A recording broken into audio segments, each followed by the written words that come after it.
Vous êtes-vous déjà demandé pourquoi certaines personnes jouissent d'une telle intimité avec Dieu, tandis que d'autres ont l'impression d'essayer toujours mais d'y parvenir? Ce n'est pas le fruit du hasard.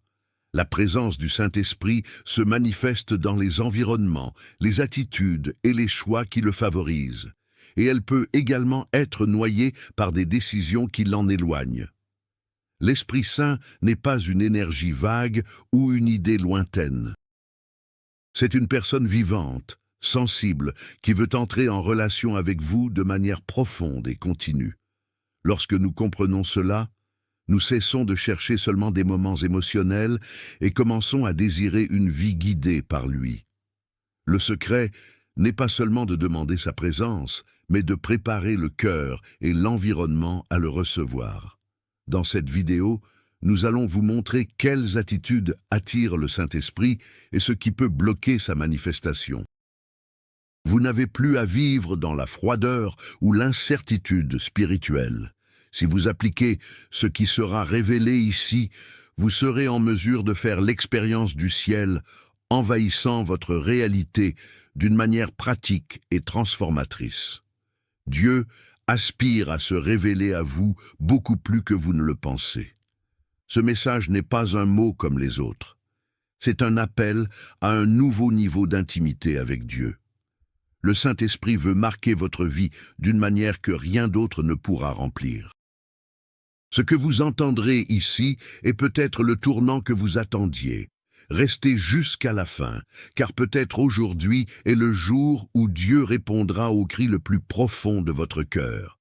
Commentez « Je reste fidèle à la foi » et déclarez que c'est un acte prophétique. L'Esprit Saint n'est pas une ressource occasionnelle, ni une puissance qui agit à certains moments. C'est un Dieu vivant, présent, qui ressent, qui parle, qui s'afflige et qui se réjouit. Beaucoup vivent une foi incomplète parce qu'ils ne le voient que comme une force et non comme une personne. Mais le connaître comme un ami change tout. Quand tu comprends que l'Esprit Saint écoute, console et guide, la prière cesse d'être un monologue et devient dialogue. Il ne veut pas être seulement un visiteur lors des offices, mais le compagnon fidèle de chaque souffle de sa journée. La Bible est claire. Je demanderai au Père, et il te donnera un autre consolateur, pour être avec toi pour toujours, l'Esprit de vérité. Il habite avec toi, et il sera en toi. Jean 14, 16, 17. Il ne veut pas seulement visiter, mais habiter. Il veut faire partie de votre vie, pas seulement un concept religieux. Peut-être n'avez-vous pas encore remarqué sa présence parce que vous vous attendez à de grandes émotions. Mais souvent, il parle en silence, dans une consolation inattendue, dans une direction subtile. Plus vous le reconnaissez en tant que personne, plus votre foi devient vivante. L'Esprit ne veut pas seulement qu'on se souvienne de vous dans les moments difficiles, mais qu'il marche avec vous dans toutes les situations. Cette amitié n'est pas le fruit du hasard, elle se construit sur l'intimité quotidienne. Plus vous lui parlez, plus vous vous rendez compte qu'il répond déjà avant même que vous ayez terminé la question. Réservez des moments rien que pour lui, sans hâte et sans distraction. C'est en ce lieu qu'il révèle des secrets, guérit les blessures et donne une direction. La parole dit « Approchez-vous de Dieu et il s'approchera de vous ». Jacques 4, 8. Cette promesse est vivante pour ceux qui le cherchent avec leur cœur. Si tu veux voir le Saint-Esprit agir avec puissance, cherche la présence avant de répondre. Les miracles se produisent, mais la vraie transformation naît de la constance de l'amitié avec lui. Même Jésus, le Fils de Dieu, a choisi de vivre complètement guidé par l'Esprit. Du baptême à la croix, il n'a pas fait un pas sans sa direction. Cela montre que la véritable onction naît de l'obéissance et de la reddition. Si le Christ lui-même faisait confiance à l'Esprit dans les moindres détails, comment pourrions-nous vivre autrement? La communion de Jésus était pratique, sensible et constante. Il se retirait pour prier, attendait les instructions, puis agissait. Cette sensibilité donnait la force face à la tentation, la compassion face à la foule et le courage face à la douleur. Il a vécu rempli de l'Esprit et il nous appelle à vivre de cette façon aussi. La Bible dit Jésus, rempli du Saint-Esprit, sortit du Jourdain et fut conduit par l'Esprit dans le désert. Luc 4, 1. Non seulement il a reçu l'Esprit, mais il a été guidé par lui. C'est exactement ce que le Saint-Esprit veut faire dans votre vie. Diriger chaque pas seulement se montrer à des moments précis. Jésus nous a laissé le modèle parfait d'une vie guidée par l'Esprit. Lorsque nous nous abandonnons à cet exemple, tout change. Nos choix prennent du sens, les relations se rétablissent, et l'onction cesse d'être un moment isolé pour devenir notre mode de vie. Il n'est pas seulement venu pour être admiré, mais pour être suivi. La présence de l'Esprit Saint ne se manifeste pas toujours dans les signes extérieurs. Souvent, c'est dans l'invisible qu'il agit. Une paix inexplicable au milieu du chaos, un repentir sincère qui nous fait pleurer, une douce conviction qui corrige sans condamner. C'est ainsi que l'Esprit parle, avec fermeté et tendresse à la fois. Il se révèle également lorsque ce qui semblait déroutant devient soudainement clair. Quand un verset touche profondément, quand un simple mot a un impact, quand l'adoration fait taire la peur. Ce n'est pas l'Esprit qui crie, il chuchote, mais son murmure fait autorité. Et lorsque nous apprenons à identifier ces signes, nous ne doutons plus jamais de sa présence. Paul l'a décrit clairement. L'Esprit lui-même rend témoignage à notre esprit que nous sommes enfants de Dieu, Romains 8, 16. Ce témoignage ne dépend pas de grandes émotions, mais d'une certitude silencieuse qui naît en nous. Si tu veux discerner davantage la voix de l'Esprit, tu dois ralentir. Faites taire l'Esprit, apaisez l'âme et faites place au sacré. Il ne force pas son chemin, il se révèle. Et quand la sensibilité s'éveille, sa présence devient le plus grand don de la marche chrétienne. Mais beaucoup disent qu'ils ne peuvent pas entendre la voix de l'Esprit sans se demander ce qui bloque cette perception. Le péché non confessé, l'agitation de la vie quotidienne, la distraction constante et même la froide religiosité peuvent totalement noyer ce qu'il veut dire. L'esprit ne rivalise pas avec le bruit intérieur. Le cœur endurci par le péché perd sa sensibilité. Ce n'est pas que Dieu se détourne, c'est nous qui ne remarquons pas sa proximité. Le repentir n'est donc pas une punition, mais un pont qui nous reconnecte à l'intimité. Les distractions, elles aussi, privent l'attention qui devrait être la sienne. Nous passons des heures devant des écrans, mais peu de minutes devant le Christ. Et l'esprit qui parle en silence ne rivalise pas pour l'espace avec le bruit. Même la routine religieuse, lorsqu'elle est vécue sans amour, peut nous rendre insensibles. Jésus a dit « Ces gens m'honorent des lèvres, mais leur cœur est loin de moi. » Matthieu 15, 8. Si vous voulez entendre à nouveau clairement, commencez par nettoyer l'autel du cœur. Priez pour que l'Esprit révèle ce qui doit être laissé derrière. Là où il y a de la sincérité, il y a de la restauration. La sensibilité n'est pas le don de quelques-uns, mais le fruit d'un cœur brisé. Le Saint-Esprit n'habite pas dans des environnements de confusion, de distraction ou de déshonneur. Il est saint, et là où il y a sainteté, il y a liberté d'agir. Préparer le cœur, c'est comme préparer un autel, avec révérence, abandon et désir.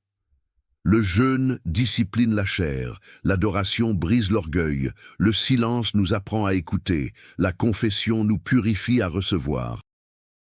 L'Esprit répond aux cœurs qui disent « Vous êtes les bienvenus ici ». C'était comme ça dans la chambre haute. Tandis que les disciples persévéraient dans la prière et l'unité, les cieux s'ouvrirent. Il vint du ciel un bruit comme celui d'un vent impétueux, et il remplit toute la maison. Acte 2:2.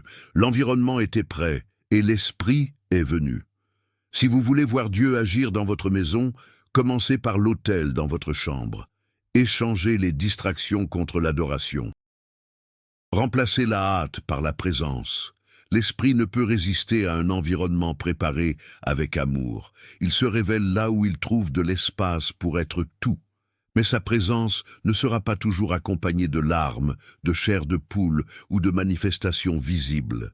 Parfois, tout semble silencieux, sec, distant. C'est dans ce scénario que la foi est mise à l'épreuve. Rester même sans sentiment est ce qui distingue ceux qui ne recherchent que l'émotion de ceux qui recherchent la communion. La maturité spirituelle ne se mesure pas aux sensations, mais à la constance. L'esprit est toujours présent, même s'il est invisible. Il façonne le caractère, fortifie la foi, enracine l'âme, comme les racines poussent avant que le fruit n'apparaisse. La parole nous rappelle, le juste vivra par la foi. Hébreux 10, 38. Vivre par la foi, c'est prier sans réponse, adorer sans émotion, obéir sans signe. Cette fidélité touche le cœur de Dieu. Parce que la foi qui persiste dans le silence ouvre la voie à une manifestation glorieuse. Si vous êtes dans une période de sécheresse spirituelle, ne vous découragez pas. Allez, l'Esprit honore le cœur qui insiste, même lorsqu'il est fatigué, qui crie, même en silence, qui reste, même sans panneau. Et dans ce lieu de persévérance, il renouvelle l'onction, approfondit l'intimité et révèle la gloire d'une manière surprenante. Mais rappelez-vous, la plus grande preuve que l'Esprit habite en quelqu'un, ce ne sont pas les dons ni les manifestations visibles, mais le fruit que cette vie porte. Les miracles peuvent avoir un impact, mais c'est le fruit de l'Esprit qui confirme la véritable transformation. L'amour, la paix, la patience, la maîtrise de soi.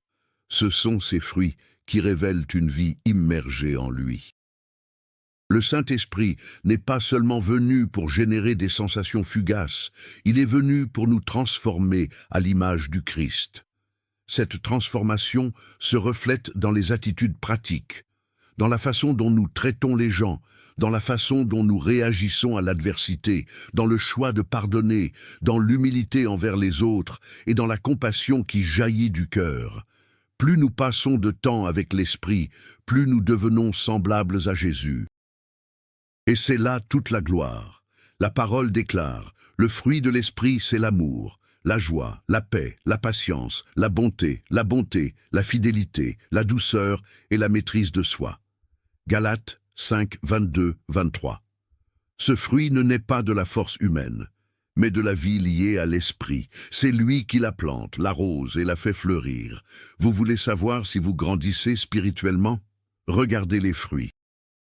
Comment avez-vous aimé? Comment réagissez-vous lorsque vous êtes blessé? Comment gérez-vous les journées difficiles? Ces réponses en disent plus sur ton intimité avec l'Esprit que n'importe quelle manifestation extérieure. Le fruit ne fait pas de bruit, mais parle fort. Là où il y a du fruit, il y a de la présence. Entendre la voix de l'Esprit n'est pas le privilège de quelques-uns. C'est une invitation à tous ceux qui ont un cœur prêt à obéir. Il parle. Mais sa voix ne doit pas être confondue avec le bruit du monde. Elle est douce, ferme, pleine de paix. Il apporte de la clarté au milieu du chaos et du repos au milieu du doute. Souvent, le problème n'est pas qu'il se tait, mais que nous écoutons tout sauf lui. La voix de l'Esprit ne contredit jamais la parole. Il ne dit rien en dehors de ce qui a déjà été révélé dans les Écritures. Par conséquent, s'immerger dans la Bible est l'un des moyens les plus clairs d'entendre Dieu. Une phrase, un verset, même un rappel de la parole peut être chargé d'un but, et vous savez, c'est lui qui parle. De plus, l'Esprit confirme ce qu'il initie. Il donne la paix quand personne ne comprend, la renforce par des conseils, ouvre ou ferme des portes. Comme il est écrit, « Quand l'Esprit de vérité sera venu, il vous guidera dans toute la vérité. » Jean 16, 13. Il ne confond pas, il dirige. Si vous voulez entendre davantage la voix de l'Esprit, cultivez le silence intérieur. Arrêtez l'excès de bruit, faites confiance à la parole et faites-lui de la place pour qu'il parle. Il n'est pas silencieux, peut-être attend-il simplement que vous vous arrêtiez et écoutiez. Tout comme nous avons des sens physiques, nous avons aussi des sens spirituels qui ont besoin d'être éveillés. Vision, discernement, sensibilité à l'environnement spirituel. Tout cela est réel, mais cela ne se produit pas automatiquement. L'Esprit active ses sens lorsque nous recherchons la communion et sommes disposés à voir au-delà du naturel. La Bible parle de gens qui ont vu l'invisible. Élisée demanda que les yeux du serviteur soient ouverts, et il vit les armées célestes. Jean avait des visions du ciel. Pierre discernait clairement les supercheries. Ce n'est pas du mysticisme, c'est la vie dans l'esprit. Mais seuls ceux qui veulent voir peuvent voir. Seuls ceux qui veulent entendre, entendent. Comme Paul l'a écrit, l'homme naturel n'accepte pas les choses de l'Esprit de Dieu, parce qu'elles sont folie pour lui, et ils ne peuvent pas les comprendre, parce qu'ils sont discernés spirituellement. 1 Corinthiens 2, 14. La croissance spirituelle aiguise ses sens. Plus nous passons de temps avec l'Esprit, plus nous sommes entraînés à percevoir l'invisible. Vous voulez vous appuyer sur cela? Demandez de la sensibilité. Soyez attentifs aux impressions qui surgissent dans la prière, à l'inquiétude de l'esprit, aux confirmations subtiles de la vie quotidienne. Rien ne remplace le temps en présence. L'Esprit désire ouvrir vos yeux, aiguiser votre discernement et vous enseigner à voir avec les yeux du ciel. Chaque jour, nous prenons des décisions, certaines petites, d'autres qui nous destinent. Mais ceux qui sont guidés par l'Esprit ne se précipitent pas. Ils apprennent à décider dans la paix. Il ne nous donne pas une carte toute faite. Il veut lui-même être le guide. Parfois, il dit « Attendez » quand tout semble prêt. D'autres, il dit « Go » quand tout semble incertain. Et dans ces moments-là, il nous enseigne à dépendre du ciel. La parole nous rappelle « Confie-toi en l'Éternel de tout ton cœur et ne t'appuie pas sur ton intelligence. » Reconnais l'Éternel dans toutes tes voies, et il aplanira tes sentiers. Proverbe 3, 5, 6. L'Esprit ne se contente pas de conseiller, il dirige. Plus nous le reconnaissons, plus nous voyons clairement les prochaines étapes. Si vous êtes confronté à une décision, ne vous précipitez pas. Priez, attendez, écoutez. La paix est un signe certain de la bonne direction. Obéir peut sembler fou au monde, mais c'est toujours le mode de vie. Il sait ce que vous ne voyez pas, et il dirige avec amour, détermination et précision.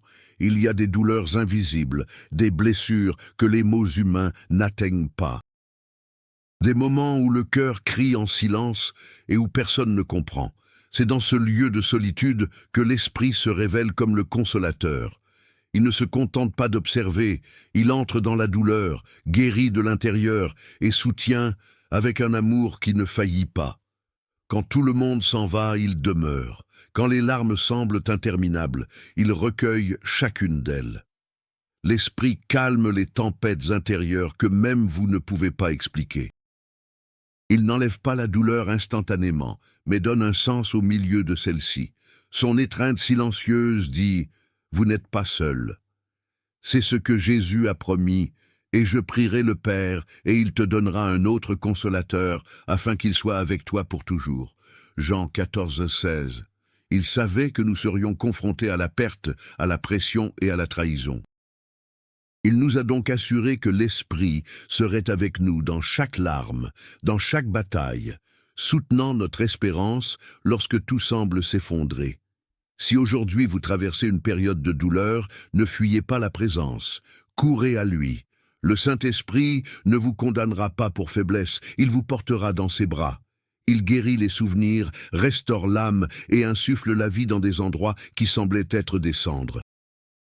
Là où s'arrête la force humaine, c'est son toucher surnaturel.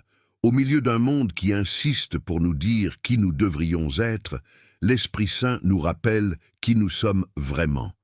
Il murmure des vérités qui sont libres de toute accusation, de toute peur et de toute comparaison. Il ne regarde pas à son passé, mais à la promesse. Quand il parle, tous les mensonges auxquels tu as cru commencent à s'effondrer. Il révèle son identité, l'enfant bien-aimé de Dieu. Beaucoup vivent perdus parce qu'ils ont accepté les étiquettes du monde. Ils entendent dès leur plus jeune âge qu'ils ne sont pas assez bons, qu'ils ont fait trop d'erreurs, qu'ils ne valent rien. Mais le Saint-Esprit vient comme une voix de restauration et déclare « Tu es à moi, vous avez été achetés pour le prix, vous êtes aimés. » Et quand cette vérité entre dans le cœur, tout change. La parole confirme, l'Esprit lui-même rend témoignage à notre esprit que nous sommes enfants de Dieu. Romains 8, 16. Ce sceau n'est pas le fruit du mérite, mais de la grâce. C'est l'Esprit qui convainc, qui marque, qui fortifie, qui nous rappelle que nous appartenons au ciel. Si tu luttes contre l'insécurité, la culpabilité ou des doutes sur qui tu es, arrête-toi maintenant et écoute la voix de l'Esprit. Il ne crie pas comme tout le monde, mais parle avec autorité. Vous êtes choisi. Vous êtes aimé, tu es un fils. Lorsque cette voix devient plus forte que toutes les autres, une vie de confiance et de but naît. La communion avec l'Esprit n'est pas pour des moments spéciaux, mais pour la vie quotidienne. Il veut être dans les petites décisions, dans les conversations simples, dans le silence de la pièce et même dans les tâches quotidiennes. L'Esprit n'est pas seulement pour le dimanche, il veut être le lundi, dans votre routine, dans les pensées que personne ne voit. Vous marchez avec lui. Lorsque vous l'invitez dans votre journée, tout change. Votre discours gagne en sagesse, vos attitudes reflètent la patience, même les luttes commencent à avoir un sens, parce que vous savez que vous n'êtes pas seul. Il apporte la paix dans le chaos, la direction dans le doute et le réconfort dans le vide. Il marche avec vous, si vous le laissez faire. La Bible nous enseigne, si nous vivons selon l'Esprit, marchons aussi selon l'Esprit. Galates 5, 25. Vivre dans l'Esprit, ce n'est pas seulement croire, c'est dépendre, c'est échanger la hâte contre la présence, l'anxiété contre la prière, la raison contre l'amour. C'est un mode de vie. Plus vous pratiquez, plus cette communion devient naturelle et transformatrice. Commencez dès maintenant. Avant de prendre une décision, demandez « Saint-Esprit, que veux-tu » Il est disponible dans la circulation, au travail, dans les conversations familiales. Il veut guider chaque étape. L'Esprit ne veut pas seulement une partie de vous. Il veut tout. Non pas pour contrôler, mais pour libérer, transformer et conduire au but éternel. La livraison n'est pas une perte de contrôle, c'est le mettre entre les mains de ceux qui n'échouent jamais. Là où il y a reddition, il y a pouvoir. Là où il y a abandon, il y a révélation. Il en fut de même pour Jésus qui a dit « Père, entre tes mains, je remets mon esprit. » Luc 23, 46. Il s'est donné entièrement. Aujourd'hui, l'Esprit Saint vous invite à faire de même. Renoncez au passé, aux plans, aux peurs, aux douleurs. Il veut occuper les espaces vides et transformer l'incertitude en foi vivante. Si vous ressentez cet appel, ne le remettez pas à plus tard. L'Esprit est prêt à se manifester d'une manière puissante et renouvelée. Cela peut vous conduire sur des chemins que vous n'auriez jamais imaginés. Le ciel est prêt, la réponse est dans votre cœur. Commentaire. Mon oui vient de Dieu. Déclarez cela comme une réponse de la foi. Partagez ce message avec quelqu'un qui a besoin de cette présence et continuez à marcher dans ce voyage. Il y a plus, beaucoup plus, quand le Saint-Esprit guide chaque pas. Maintenant, taisez-vous, respirez profondément. Et il disait, « Saint-Esprit, je vous donne tout. » Permets-lui de toucher des zones qu'aucune voix humaine ne peut atteindre. Que son vent doux envahisse votre esprit, votre maison, votre âme. Parce que l'Esprit se meut là où il y a la vérité, la soif et l'abandon. Si tu dis « oui », il fera ta demeure.